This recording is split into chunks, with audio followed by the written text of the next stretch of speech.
Oh.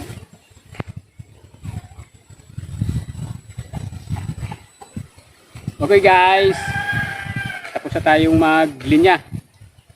Kaya baka matapos namin taniman ngayon.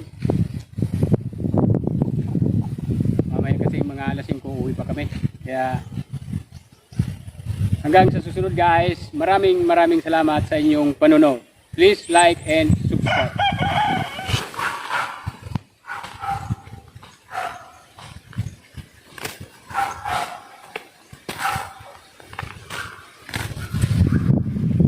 Tama Jumbo, kumain ka na bago kami uwi. Busog ka na. Okay. Salamat Jumbo sa tulong mo. Okay. Tara doon na, kain na doon.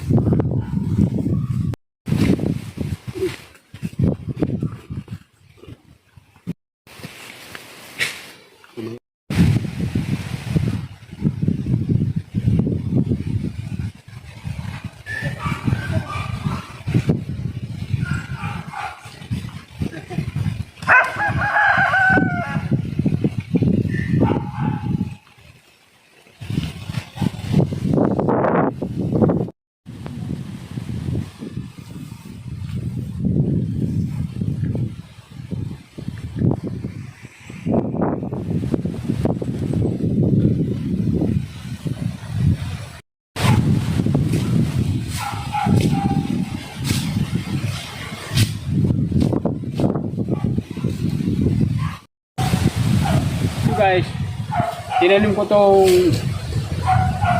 kaladyong na to, halos ano na to, siguro nasa 6 na buwan na to, nung nakaraang taon pa to. Kaso duman yung tag-araw, lumiit sila, yung iba namatay. Tapos ngayon dumaan naman tag-ulan, nabuhay ulit sila. Ganun pala yun. Kaso medyo bansot nga lang, sana tuloy-tuloy na yung paglaki nila. Yung iba, hindi gano'ng naapekto ng tag-araw, medyo malaki oh. Akala ko nito namatay na, halos wala itong sumibol ng tag-araw eh. Buti duman ng tag-ulan, sumibol ulit sila. Siguro tuloy-tuloy na paglaki niya.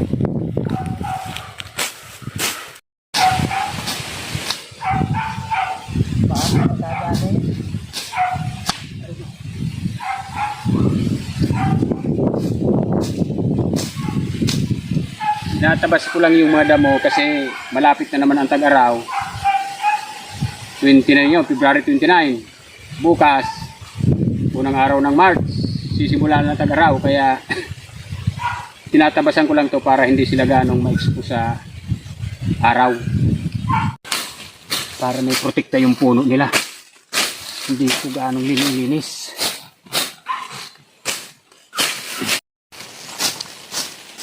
Kakadali kan lamang ka na. Labing singking tampo na.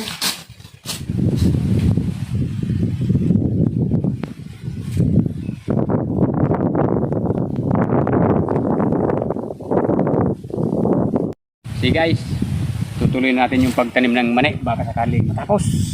Pag hindi, bukas sigurado solo na lang ako. Kasi ito si Names. Hindi mato kasi araw-araw makakapunta dito. Yung dalawa kong binatilyo nag-aral. Kahit pa paano yung tindahan niya may kaunti pa naman sumisibol na paninda. Sige lang. Kaya bukas mag-isa na lang siguro ako rito. Malamang hindi na makuhanan yung pagtapos ito mismo. Pero maraming salamat pa rin sa inyong panonood.